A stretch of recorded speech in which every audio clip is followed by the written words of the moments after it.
Alone with the One.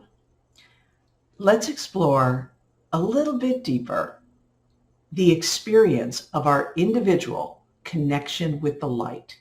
And then we're going to see how that impacts our collective experience of celebrating and honoring the season of light. So the individual and the collective, there's a natural tension there. And in the Science of Mind teaching, one of the beautiful and complex truths is that there's one, that's a belief that we hold. There's one infinite loving presence, that God is the infinite presence of all power, all supply, all information. It is eternal. And that infinite expresses through everything and through the individual, that each of us is an individual, unique, unrepeatable expression of this infinite presence. So if there's an infinite light, we shine it.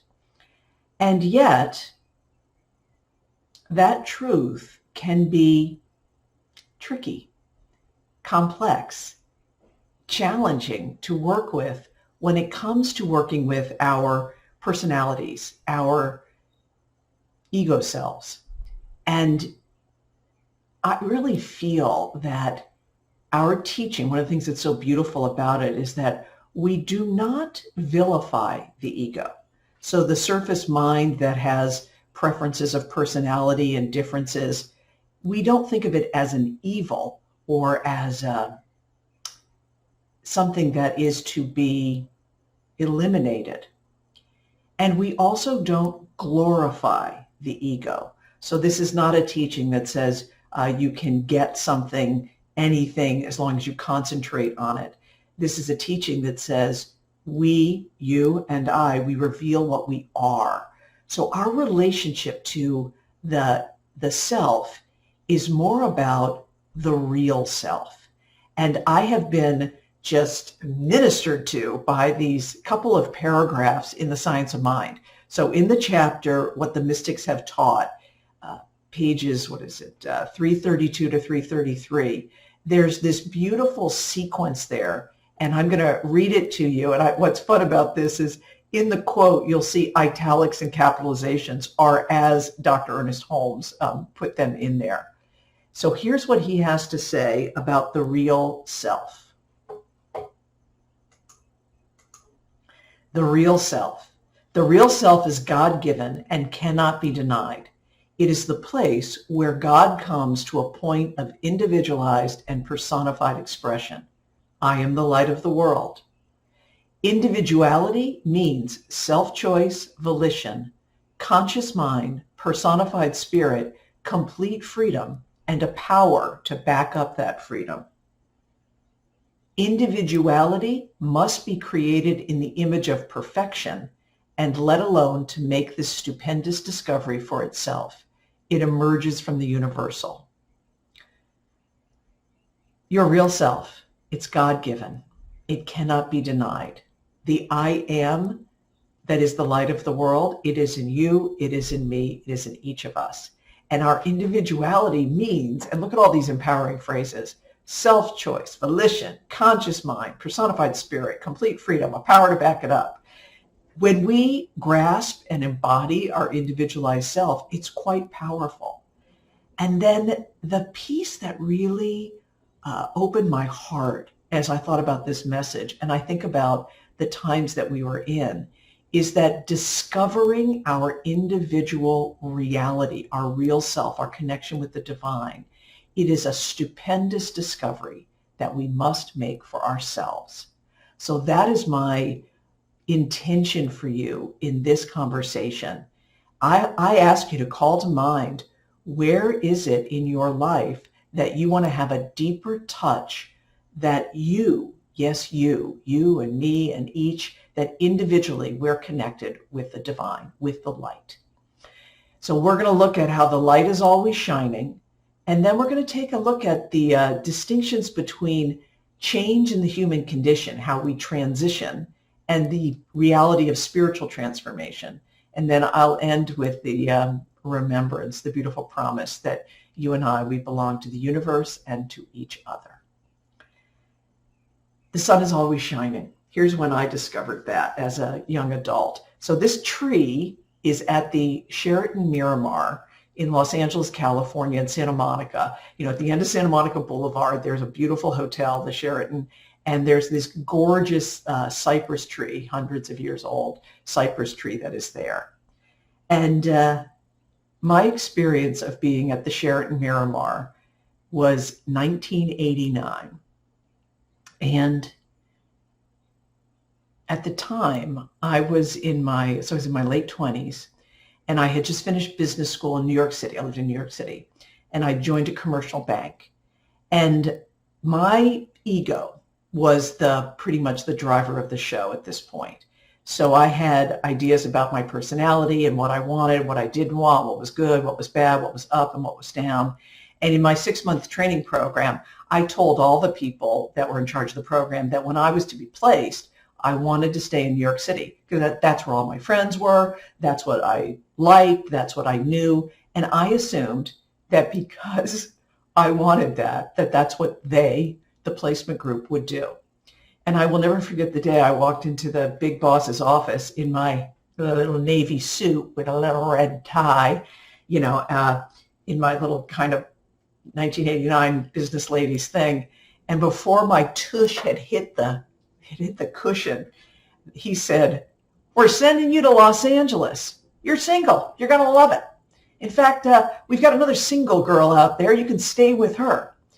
So a talk for another time is like, I look back now and it's like, it was so gendered. like they were like, she's young and because she is not married, she must want to go and move across the country. Anyway, and it turns out that the lady I was going to go work alongside, she had boundaries. So she actually said to the guy, she's like, "Does the bank not able to handle this relocation?" And so I didn't have to stay with her. Good lesson. But the whole thing that was going on that is important for this message is that I arrived at the Sheraton Miramar to take a look at the offices there in California, thinking that I didn't like what was about to happen.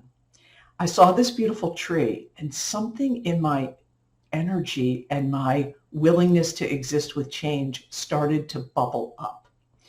And I had been to California maybe once in my life. I grew up in Maryland, lived in Maryland, New York City, very much an East Coaster.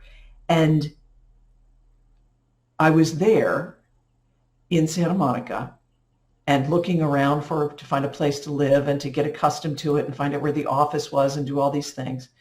And everything was very unfamiliar. So it was a lot of, I was leaving something. I was leaving my life in New York, and I was coming into something that was new. I knew how to drive, but I'd never owned a car. I had always been on the East Coast. I'd always had this certain group of friends. So this was all new to me. And it was starting to become late afternoon, early evening. And I put on my long black raincoat because that's what you wear in New York City. And I walked down to the beach, which was very close to where this hotel was. And as I was walking there, I looked up. Some of you will get this. I saw the sun starting to set on the beach. And it was something that I think I'd literally never seen before. I'd always been on the East Coast. And at that point in my life, it was after a rowdy night, you might see a sunrise in Rehoboth Beach or something, right? I was seeing the sunset on the ocean. And something happened. And I know you've had this experience. Have you ever just had a reorganization inside of what's happening? That's the moment that I had. All of a sudden, all of these things that felt different and unfamiliar to me faded just a little bit from being so important. And I had this deep realization, oh, this is what life's about. That essentially, we're alone, but it didn't feel lonely. I became internally awakened with a sense of curiosity and wonder and surrender. And that little spark, that little light, seeing the sun set, I knew the sun would arise in the morning, right? We know the sun is always shining. We've got about 5 billion more years of that as a good analogy for humankind on this planet. But something else in me was awakened. So that's what I want to ask you right now. Whatever your, Reverend Leslie, as she opened this Season of Light conversation, said, you know, the presence of God, our spiritual reality, it exists for us to experience in the no matter what's. So what are the circumstances that you're experiencing where you need to know something new is emerging, the sun is always shining, the light is always there? And it's important for us to remember that the light is always shining, because for many of us, we're in times of transition.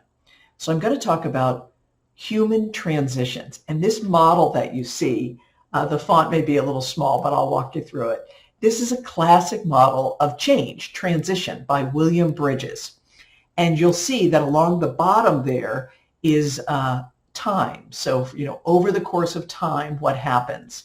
And you can see there's 3 elements of transition: ending, neutral zone, new beginning. And along the vertical axis, what is happening is, what is your level of transition readiness? So as you look at a chart like this, one of the first insights is that just knowing that any change, so a transition, and it's such an interesting word, like we use the word transition to mean governmental changes, to mean that a body passes away. And we also mean it for changes for, seems like everybody these days is growing out their hair. That's a transition. You know, transition is change. It's good to know that in our human experiences, change includes an ending, a loss, a letting go. And it's really important with our endings to be complete and compassionate and aware of them. Change also includes what's called the neutral zone, the void, the place where we're not quite clear what is next, and there can be a sense of uncertainty there. And then the new beginning emerges. And a deeper look at this model here is that you see that at the higher level of this image, if you have a higher degree of transition readiness, your time spent in ending will be shorter. Your time spent in new beginning, neutral zone will be shorter, and you'll get to the new beginning sooner. Now, speed is not the only thing that makes a transition effectiveness. When you have transition readiness, like look at our New Vision Center, the spiritual commitment of our ministers, Reverend Karen and Reverend Leslie, and our leadership to our safety, to our versatility, to holding true to our vision and our mission, and being agile and responsive when we have so many different kinds of changes, the reopening team, the willingness to have a virtual community, the values of safety and inclusion and respect for each other. Those elements have made our community more ready for transitions. And therefore, we're able to let go of ideas that need to be let go of. We're able to handle uncertainty even more effectively and step into new beginnings with more grace. So my question is, where are you personally in terms of changes and transitions that you're being called to make? Where is your family? Where is your neighborhood? Where is our country? Where is our world? Where is our community? That this understanding of human transition is very useful. And it is incomplete. Because we know that even though there's linear transitions over time, that spiritual transformation is always at hand. And that's a little bit about thinking about me in 1989 with my good ideas about, you know, how I wanted my life to be. Is that moment on the beach where I was like, oh, we're alone in life, but there's something beautiful there. That was the beginning of a spark of a light that, it turns out, of course, me coming to Los Angeles was a jumpstart for everything that has been valuable in my life, from my sobriety and recovery to my discovery of a higher power, to finding the science of mind, to being with you here today. And spiritual transformation does not require cognitive understanding or the evolution of something across time. Spiritual transformation is the holy instant. It is the spark of the divine that emerges that we cannot anticipate. Dr. Michael Bernard Beckwith, one of my early teachers, he had a wonderful phrase: all true transformation is a surprise. All true transformation is a surprise. It's something we didn't know or expect being revealed in us and as us. And that spark that we didn't expect, that's in many ways, that's what we pray for. That's what we listen for. That's why we vision. That's why we love to come together, whether it's virtually or in person, for our worship. That spark is such a beautiful, beautiful thing. You know, Dr. Ernest Holmes says too, I think it's in that Mystics chapter, is that if a spiritual mind treatment could be seen, it would be seen as a pathway of light. So when you go to a practitioner to ask for prayer, it's an experience of the light which can illuminate something that you didn't know was possible. So what I hold for you is that your transitions are smooth and graceful, even if there is sadness and grief or uncertainty or big change, but also that your transformations are welcome. And the final piece of this is about belonging. So the real self is God-given and cannot be denied. And the real self, like those little candles, your light, my light, our light, together create a collective that is so powerful. And Reverend Karen Lewis did such a beautiful the love and the light conversation, where she talked about the inspirations of the Diwali ceremonies and the power of the light of compassion in our hearts, that love, it mirrors divine love as we give it and share it with each other.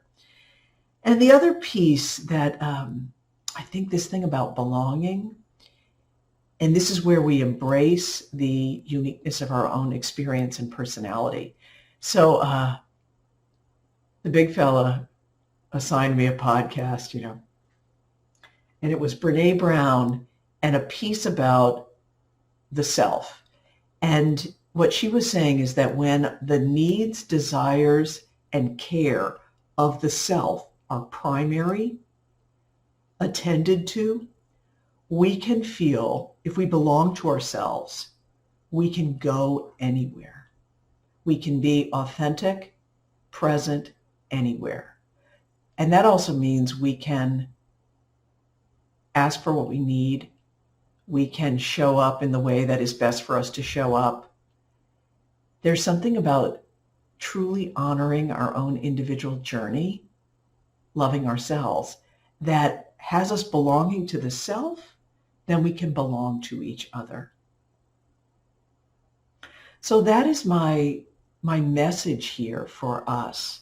It's a message of our essential individual expression is both paradoxically an aloneness, a journey of the self, and it is a oneness with each other.